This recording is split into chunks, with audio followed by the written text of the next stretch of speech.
Thank God I made it, oh, in by the spirit. I nothing just control it, it's in my blood now.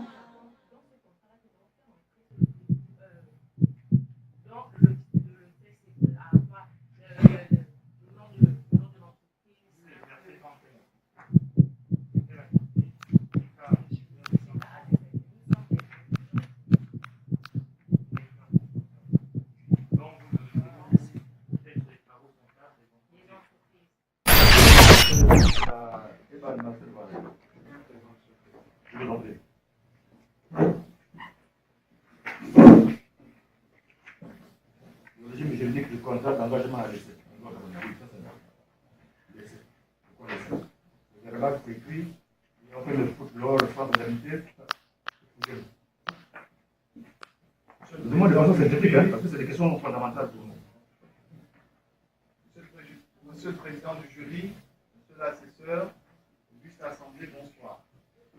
Monsieur le Président du jury, avant d'entrer dans le vif du sujet, j'aimerais m'acquitter d'un heureux devoir devenu coutume en pareille circonstance. Celui de vous remercier pour le déplacement que vous avez fait ce jour et également celui de vous témoigner ma gratitude pour l'attention que vous avez daigné porter à ce modeste travail. Mes remerciements seront également à l'endroit des encadreurs pédagogiques et professionnels qui ne sont pas là malheureusement. Je voudrais citer ici Maître François Meilleur-Reuteux pour ses multiples conseils et ses précieuses orientations et le magistrat Confidence Renaud Effoy qui m'a tenu ici à l'IHM. Je remercie également l'ensemble du personnel en commençant par les enseignants de l'IHM et pour tous ceux qui m'ont accompagné dans ce travail. Monsieur le Président du jury, j'entre tout de suite de plein pied dans le vif du sujet. Nous sommes ici réunis pour l'obtention de mon diplôme de licence professionnelle en droit des affaires, portant sur la thématique du régime juridique de l'engagement à l'essai. Monsieur le Président du jury, Monsieur l'assesseur, il est de coutume que pour l'obtention du diplôme de licence professionnelle à l'Institut des hautes études et management, l'étudiant passe une période d'abord théorique qui est constituée de nombreux cours et des enseignements dispensés par les professionnels et universitaires à l'Institut. Et pour la partie pratique, il passe un stage d'au moins 3 mois dans une structure professionnelle, puis il rédige et présente de façon publique son rapport de stage en vue de l'obtention du diplôme sollicité. Et conformément à ce schéma, que nous, étudiants en licence 3, droit des affaires à l'Institut des hautes études et management, avons sollicité et obtenu du cabinet de maître Jean-Raymond Zassimikala un stage de 3 mois, au cours duquel une thématique s'est dégagée, Monsieur le Président. Le régime juridique de l'engagement à l'essai, que j'ai, je ne voudrais pas dire l'honneur, mais que j'ai la modeste prétention de présenter ce soir devant vous. Monsieur le Président du jury, en pratique, l'employeur qui veut recruter un engagé ou un potentiel salarié s'accommode de certaines coutumes, de certaines vérifications avant de mettre celui-là dans les liens contractuels de la relation de travail. C'est une sorte de précaution pour lui, parce qu'il veut s'assurer de ce que la main-d'œuvre qui lui est présentée est certaine pour les différentes activités qu'il pratique dans son entreprise. C'est donc un engagement limité. Et cet engagement s'appelle l'engagement à l'essai. L'essai est donc un contrat test par lequel l'employeur vérifie les aptitudes professionnelles du candidat à l'emploi et par lesquelles ce dernier, c'est-à-dire l'employé, vérifie, ou du moins regarde si les conditions de travail générales, les conditions d'hygiène, le climat au sein de l'entreprise lui sont favorables afin qu'il puisse apporter sa force de travail et son savoir-faire à l'entreprise. L'engagement à l'essai, Monsieur le Président du jury, Monsieur l'assesseur, est défini à l'article 28 de la loi 3/94 du 21 novembre 1994 portant Code du travail en République gabonaise. Cet article dispose en effet que l'engagement à l'essai est un contrat.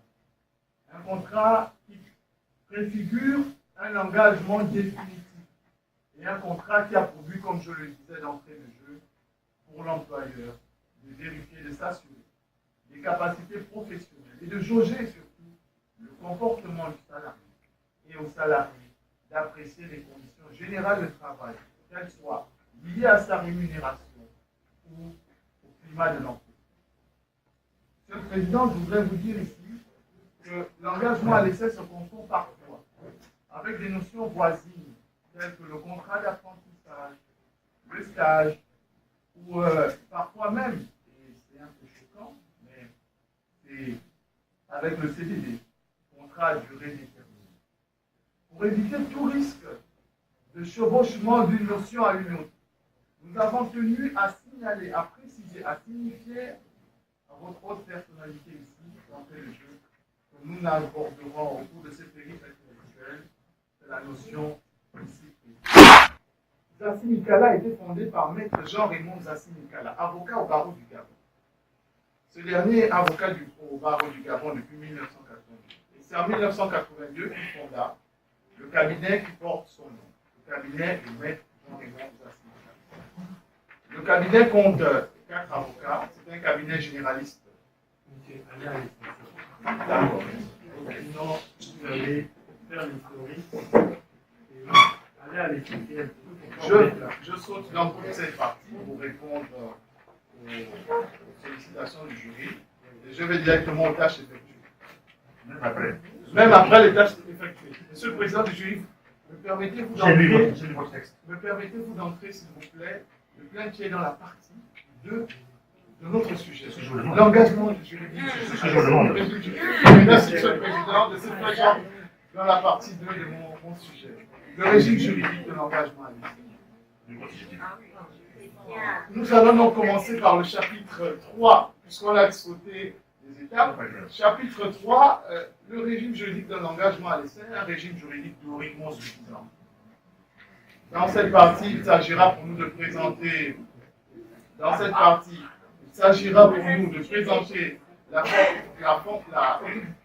fonction qui préside à la rédaction même de l'engagement juridique à l'essai et la protection du travailleur à l'essai en cas de suspension du contrat de travail et de cessation du contrat de travail.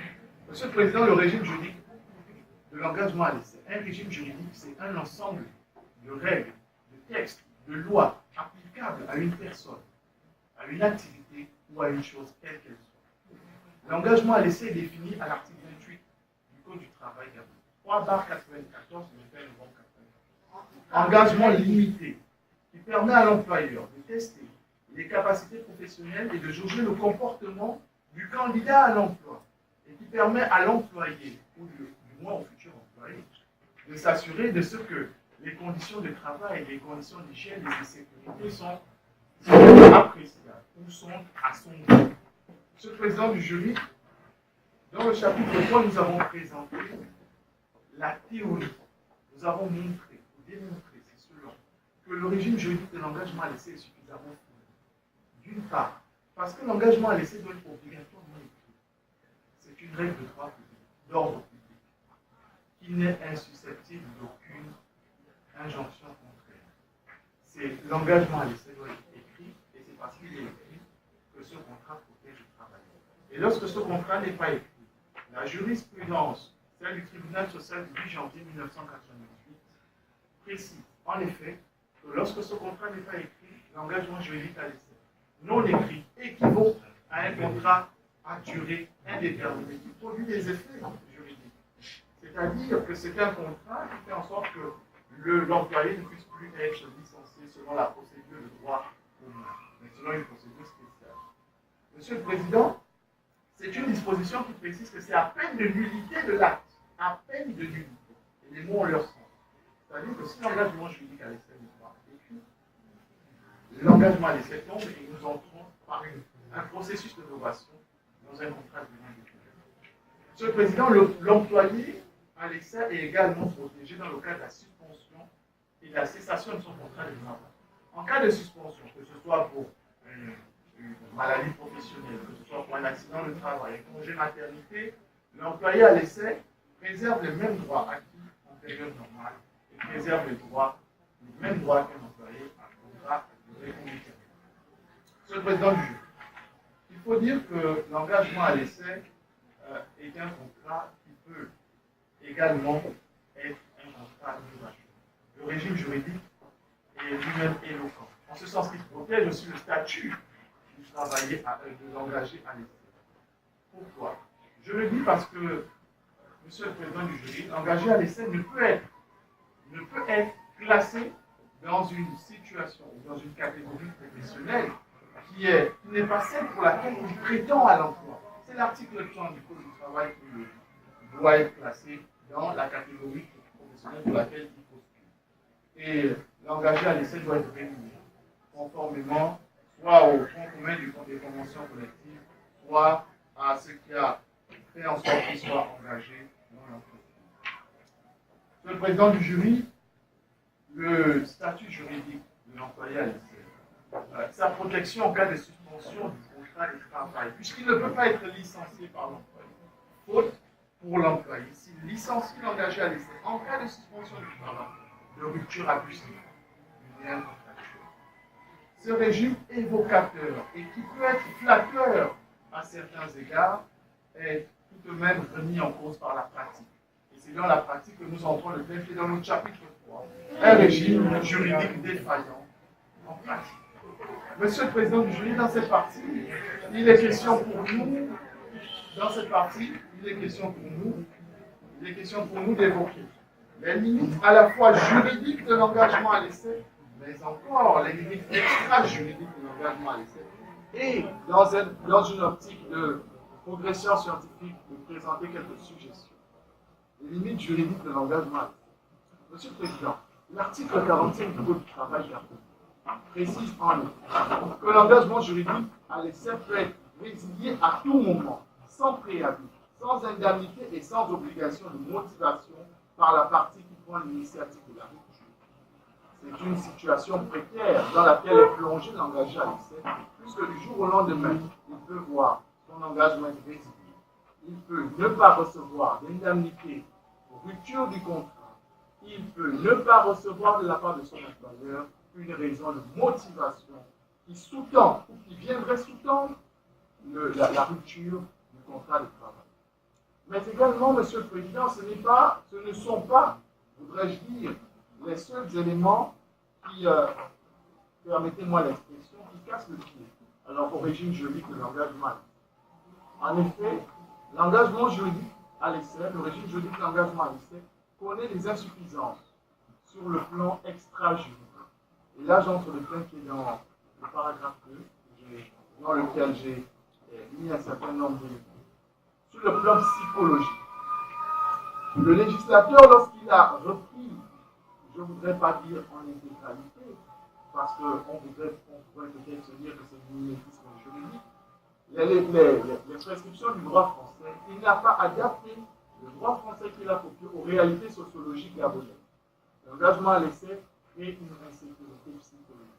Parce qu'on peut passer par le fait que la rupture peut être prononcée à tout moment, sans motivation et sans indemnité, du statut de chômeur, du statut d'employé, au statut de chômeur, sans que l'employeur puisse se justifier. Monsieur le Président, c'est l'une des premières limites extra-juridiques de l'engagement. Mais elle n'est pas la seule. Sur le plan sociologique, Monsieur le Président, je voudrais vous dire ici, je voudrais vous faire signifier que le législateur gabonais n'a pas tenu compte de la réalité sociologique dans laquelle est plongé le travailleur gabonais, ou du moins dans laquelle est plongé l'ensemble des Gabonais. Nous sommes dans un pays sous-développé dans lequel le taux de chômage est suffisamment élevé. Je ne voudrais pas prêter le flanc à la critique, mais les rapports de McKinsey et autres sont très loin de la réalité. Je pense qu'au Gabon, il y a plus de 30% de pauvres, et lorsque le législateur institue un régime juridique et un contrat de travail qui cause une précarité à l'emploi, il ne favorise pas l'embauche dans notre pays. C'est pour cela que nous avons suggéré un certain nombre de points. D'abord, l'instauration d'un délai de prévenance. Ensuite, la logique de l'inspection du travail qui voudrait que l'on retienne dans les liens contractuels engagés à l'essai pendant une période qui s'articule au moins au niveau de la moitié de l'engagement qu'il a passé avec l'employeur. Monsieur le président du jury, oui, pas du tribunal. Je ne suis pas en ligne devant un tribunal. Vous êtes peut-être le président du tribunal de ma conscience ce soir. Monsieur le président du jury, je voudrais dire que vous êtes le président du tribunal de ma conscience et vous êtes le président du tribunal de mon rapport de stage. Monsieur le président du jury, je voudrais vous dire que nous avons suggéré. En France, qu'est-ce qui se passe? Oui, mais le droit comparé n'est pas mauvais en soi, s'il nous permet d'évoluer. Oui. Oui, malheureusement. En France, il y a ce qu'on appelle un délai de prévenance. Le délai de prévenance, c'est un délai pendant lequel la partie qui prend l'initiative de la rupture du contrat de travail avertit l'autre et lui donne un certain nombre de facultés afin qu'elle puisse, si c'est pour l'employé, chercher un autre emploi. On vous dit, vous ne pouvez pas. Si vous avez fait 8 jours au minimum dans une entreprise, que vous soyez engagé à l'essai, vous avez un délai de prévenance de 24 heures. On vous prépare psychologiquement et pendant ces 24 heures, vous pouvez rechercher un emploi ailleurs. Si vous avez fait entre 8 jours et 1 mois et demi, vous avez un délai de prévenance de 48 heures. Si vous avez fait plus de 3 mois, vous avez un délai de prévenance d'1 mois. Monsieur le président du jury, pendant notre stage, nous nous sommes rendus à l'inspection du travail. Nous avons notamment posé des questions aux inspecteurs du travail que nous avions rencontrés. Ceux-ci nous ont fait état de leurs suggestions qu'ils ont eu à émettre à l'endroit du gouvernement, mais également à l'endroit du Parlement, mais malheureusement, ils ont l'impression que ces suggestions sont restées lettres mortes et ont été rangées dans les tiroirs. Pour l'inspection du travail, ce président du jury, il faudrait que l'engagement à l'essai puisse durer au moins la moitié du temps pour lequel l'engagé à l'essai a été retenu. C'est-à-dire que si le contrat d'engagement à l'essai est prévu pour 3 mois, il faudrait pour eux que l'engagement à l'essai se fasse sur 1 mois et demi. Et en cas de rupture, l'employeur doit payer le salaire et les indemnités qui devaient être payées à l'employé durant la partie restante qui n'a pas été accomplie. Je vais tout de suite dans la conclusion parce que je sens que Monsieur le Président du jury, en conclusion, je voudrais dire que notre stage au cabinet d'Assis Nicolas s'est passé dans le bon sens. Nous avons remarqué quelques manquements. Ces manquements étaient inhérents au fait que non seulement nous, en tant que collaborateurs d'avocats, n'avions pas de carte professionnelle et avions du mal à accéder à certaines informations. Il nous fallait prouver sur le terrain que nous étions effectivement collaborateurs d'avocats. Mais également, au cabinet d'Assis Nicolas, il n'y a pas de secrétariat. Ce qui veut dire que nous, en tant que stagiaires, nous faisions également des tâches qui étaient dévolues au secrétariat. Et cela nous posait un problème parce qu'on voulait être disponible à plein temps pour les différentes tâches qui étaient en principe dévolues à un cabinet d'avocats. Monsieur le Président, voici pourquoi nous avons suggéré au cabinet d'Assis Nicolas, d'une part, de revoir le statut du collaborateur d'avocat, de nous donner les cartes professionnelles, pourquoi pas donner les attestations, afin que nous puissions facilement avoir accès aux informations, mais également de prévoir au niveau du secrétariat un ou une secrétaire qui sera chargé uniquement des tâches dévolues à cette entité. Voilà. Voilà, Monsieur le Président du jury, de façon conclusive, le propos pour lequel je suis ici devant vous. Pas traduit, mais devant vous. Je me porte donc à votre entière disposition. Toute remarque, question et suggestion. Et je vous remercie pour votre aimable accueil. Merci, M. Evan. Je vais présenter devant l'IHM.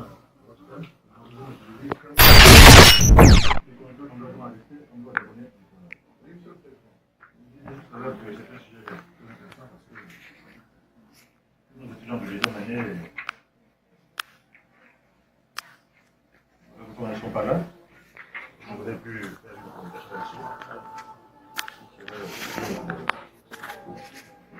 vous ai écouté avec attention. Votre exposé a été très brillant. Merci, Monsieur le Président. Donc vous avez un bon maître. Aussi, je peux m'attarder sur les questions de notre maître. Juste le fond. Vos propositions. Vous les avez adressées à l'inspection du travail, au ministère du Travail, à la Prénature, à Maître Zassi Nicolas, à qui. Je n'ai pas très bien compris la situation. Je sais que vous êtes rapproché des inspecteurs du travail qui ont fait, mais vous qu'avez fait. Monsieur le Président, sur le plan pratique, nous avons adressé nos propositions à l'inspection du travail. Nous avions rédigé un courrier adressé au ministre du Vous avez le Travail. côté la plus correcte. Non, malheureusement, je ne l'ai pas jointe au travail, au rapport de stage, parce que je ne m'attendais pas forcément à venir les trouver ici. Mais vous pouvez compter sur ma bonne foi. Non. Je ne veux pas. Je l'avais dit pour dire, monsieur. Non, simplement, c'était pour. C'est informatif, ça nous enseigne sur ce que vous faites. Et puis le contenu de tel texte, peut aussi nous enseigner, nous renseigner. Monsieur le Président du Fixon, On on a un problème fondamental dans nos pays. C'est que lorsque des étudiants ou des enseignants, chercheurs, font des recherches, des travaux de recherche sur des questions qui ne sont pas résolues soit par le législateur ou qui sont difficilement résolvables dans la pratique, malheureusement, le gouvernement ne s'en sait pas. Et ce n'est pas pour autant que nous allons baisser les bras. Voilà. ne baissez pas les bras. Non, on ira jusqu'au Votre préoccupation, non. Une question. Vous êtes au cabinet de Maître Zassi. Jean-Raymond Zassi Nicolas. Très bien. Parce qu'il y a son fils aussi qui est avocat au cabinet Zassi. Très bien. Vous avez cette volonté d'être aussi avocat. Ce n'est pas une volonté, c'est une passion qui brûle en moi depuis mon jeune âge. Donc, aussi, J'espère, si Dieu me prête le souffle et la force, et si moi également je reste dans la persévérance, être avocat, devenir avocat dans les années qui vont venir. ok. Il me donne son onction. Vous aurez dit, monsieur. Merci, monsieur le Président. Monsieur Sage, Merci. un père. Merci, monsieur. Nous vous avons écouté. Nous avons apprécié votre exposé. Et tout ce qui pouvait constituer des questions que vous avez répondues. Moi, ce qui m'intéressait, c'était le contrat d'essai, l'essai en droit. Vous avez répondu, donc je ne pose pas de questions. Un autre? Bien. De mon côté, j'ai été édifié. Je pense que la salle aussi l'a été. Un peu de vérité.